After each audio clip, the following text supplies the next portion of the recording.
السلام علیکم ورحمۃ اللہ وبرکاتہ۔ الصلاۃ والسلام علی رسول الکریم، اما بعد، اعوذ باللہ من الشیطان الرجیم، بسم اللہ الرحمن الرحیم۔ ناظرین کرام، میں ہوں محمد فاروق بٹ، اور آج کا ہمارا ویلاگ ہائپرسونک میزائل یا قدرتی بادل، بلوچستان میں ہونے والا ریسنٹلی یہ ایک واقعہ ہے جس پہ آج ہم اپنا ویلاگ بنائیں گے۔ اور اس ویلاگ سے پہلے کل جو ہمارا ویلاگ تھا وہ تھا ٹرمپ کے متعلق۔ ٹرمپ نے پاکستان کے متعلق کہا تھا کہ پاکستان بھی ایٹمی دھماکے کر رہا ہے، لیکن خفیہ طریقے سے۔ بہرحال اس پہ ہمارا کل کا جو آپ نے ویلاگ دیکھا، میں چاہوں گا کہ آپ اس پہ اپنا کمنٹ کریں۔ آج کا ویلاگ ہم سٹارٹ کرتے ہیں کہ ابھی یہ جو واقع ہوا ہے، لوگوں نے رنگین بادل دیکھے بلوچستان کی فضاؤں میں، تو کیا یہ ہائپرسونک میزائل تھا یا قدرتی بادل تھے؟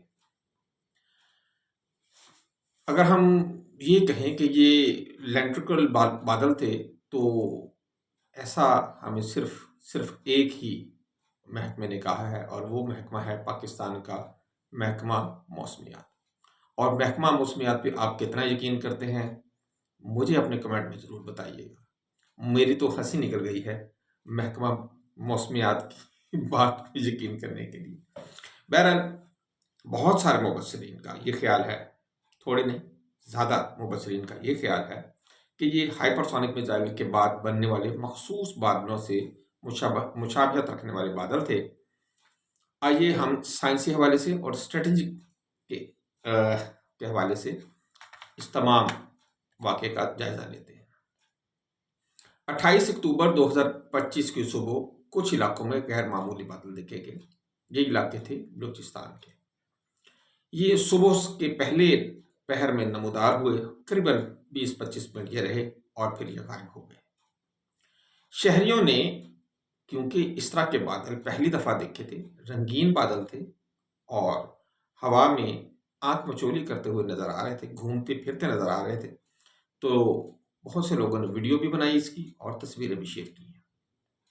پاکستان کے میٹرولوجیکل ڈپارٹمنٹ جو ہے PMD نے کہا کہ یہ لینٹریکولر بادل ہیں جو پہاڑی علاقوں میں بنتے ہیں، جو کہ مخصوص ہوا کے ایک دباؤ کی وجہ سے بنتے ہیں، اور یہ پوری دنیا میں اس طرح ہوتا ہے، یہ کوئی انوکھا کام نہیں ہے۔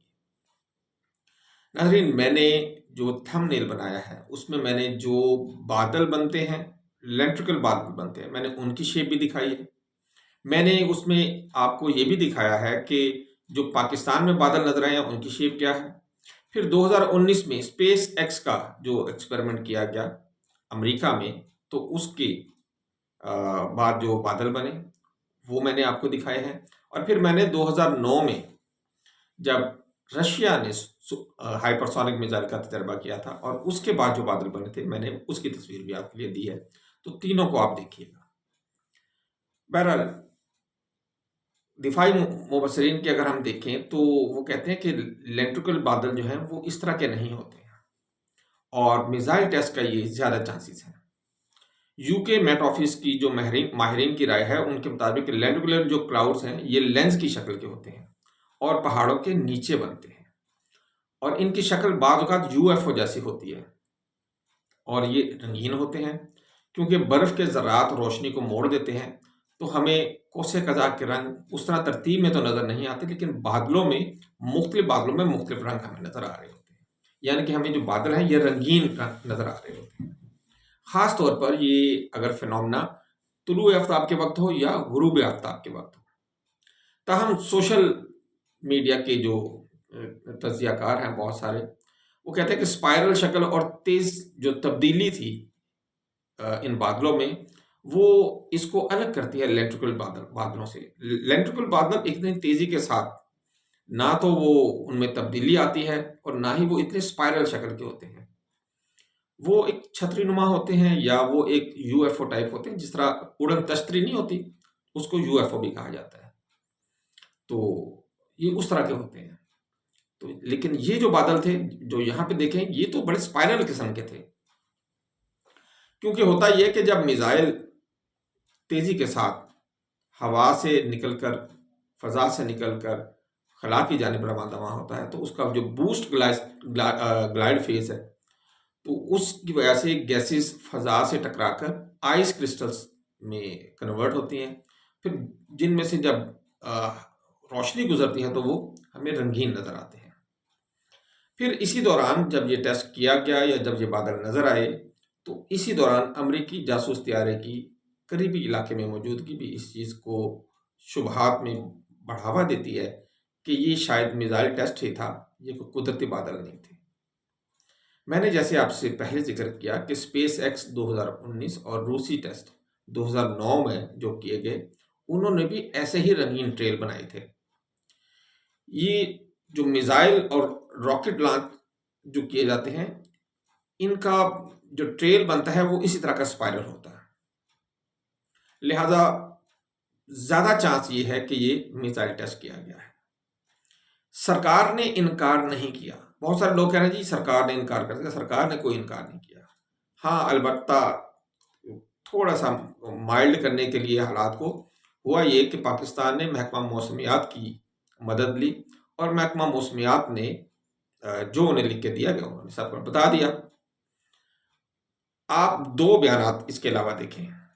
پہلا بیان وزیر دفاع خواجہ آصف کی جانب سے آیا، جنہوں نے بات کو مجہول رکھا، کھل کے بات نہیں کی، اور دوسری ISPR کی جانب سے جن سے جب پوچھا گیا کہ کیا پاکستان نے کوئی ہائپرسونک میزائل کا ٹیسٹ کیا ہے تو انہوں نے بھی گول مول بات کی۔ خواجہ آصف کی بات کو دیکھیں اور ISPR کی بات کو دیکھیں، دونوں میں آپ کو ایک بات واضح نظر آئے گی کہ دونوں نے انکار نہیں کیا۔ اس کا مطلب آپ پھر سمجھ جائیں۔ پھر سوال یہ پیدا ہوتا ہے کہ کیا یہ میزائل پاکستان نے ہی بنایا ہے یا چین سے لیا گیا ہے؟ اگر یہ میزائل ٹیسٹ تھا تو چین کی مدد سے یہ ضرور بنایا گیا ہوگا۔ ایسا ممکن نہیں ہے کہ پاکستان نے اکیلے ہی اس ٹیکنالوجی میں اتنی دسترس حاصل کر لی ہو۔ تو اس حوالے سے یہ کمی امکان ہے کہ پاکستان نے چائنا کی مدد سے یہ کیا ہوگا۔ ایک بات یاد رکھیں کہ پاکستان کو اب اکیلے دیکھنا چھوڑ دیا جائے، کیونکہ جو پاکستان کا مفاد ہے وہی چین کا مفاد ہے، اور جو چین کا مفاد ہے وہی پاکستان کا مفاد ہے۔ تو اس حوالے سے اگر پاکستان کے پاس کسی کو بھی کوئی بھی جدید اسلحہ نظر آتا ہے تو اب اس بات کو چھوڑ دیں کہ یہ پاکستان کے پاس کیسے آیا، آپ صرف یہ سوچا کریں کہ ہاں یہ پاکستان کے پاس آ گیا ہے۔ اگر تو یہ واقعی ہائپرسونک ٹیسٹ تھا تو اس کے کچھ فوائد ہوں گے پاکستان کے لیے، وہ میں آپ کے ساتھ رکھتا ہوں۔ پہلے میں آپ کو یہ بتا دوں ہائپرسونک ہتھیار ہوتا کیا ہے۔ یہ میک 5 سے اوپر، یعنی کہ آواز کی رفتار سے 5 گنا سے تیز رفتار والے میزائل یہ ہوتے ہیں۔ ان کی رفتار اگر آواز کی ہم رفتار دیکھیں تو یہ 800 میل فی گھنٹہ، تقریباً 1250 کلومیٹر سے 1300 کلومیٹر فی گھنٹہ ہوتی ہے۔ اس حساب سے اگر ہم دیکھیں تو اس میزائل کی وہ تمام میزائل جن کی سپیڈ کم از کم 6500 کلومیٹر فی گھنٹہ سے زیادہ ہو، ان کو ہم ہائپرسونک کی کیٹیگری میں لے کے آتے ہیں۔ بہرحال یہ جتنے بھی میزائل ہوتے ہیں جو ہائپرسونک میزائل ہوتے ہیں، یہ جس کے پاس بھی ہوں، اس کا انہیں دفاعی نقطہ نظر سے بہت فائدہ ہو جاتا ہے۔ پہلا فائدہ تو انہیں یہ ہو جاتا ہے کہ اس کی سپیڈ اتنی زیادہ ہوتی ہے کہ یہ اپنے ٹارگٹ تک پہنچنے میں بہت کم وقت لگتا ہے، جس کی وجہ سے جو مخالف قوت ہے اس کو تیاری میں ٹائم کم ملتا ہے۔ دوسرا اس میں فائدہ یہ ہوتا ہے کہ یہ بہت منووریبل ہوتے ہیں۔ منووریبل سے مراد ہے یہ بالکل ان کا اسٹریٹ پاتھ نہیں ہوتا، یہ دائیں بائیں اوپر نیچے اپنی سمت کو چینج کرتے ہیں، جس کی وجہ سے جو دشمن ملک ہے اور اس کا جو میزائل ڈیفنس سسٹم ہے وہ یہ نہیں جان پاتا کہ یہ سیدھے راستے سے کہاں سے یہ کیسے آ رہے ہیں اور یہ کہاں ہٹ کرنا چاہ رہے ہیں۔ اس وجہ سے اس کو جو روکنا جو ہے وہ تقریباً ناممکن ہو جاتا ہے۔ اسی طرح اگر تو یہ ٹیسٹ کیا گیا ہے تو انڈیا کے لیے یہ بہت بڑا پیغام ہے، جو اس وقت اپنی ترشول نامی مشقیں کر رہے ہیں جس میں اس کے تینوں افواج شامل ہیں۔ تو پاکستان نے ان تینوں افواج کو جو انڈیا کی ہیں ان کی ترشول کو توڑنے کے لیے صرف ایک ٹیسٹ ہی کیا ہے، اور اس ٹیسٹ کے بعد ہم نے یہ دیکھا ہے کہ یہ ایک خاص قسم کی جھاگ کے بعد انڈیا بالکل بیٹھ گیا ہے، اور اس میں وہ چیز اب دوبارہ نظر نہیں آ رہی جو یہ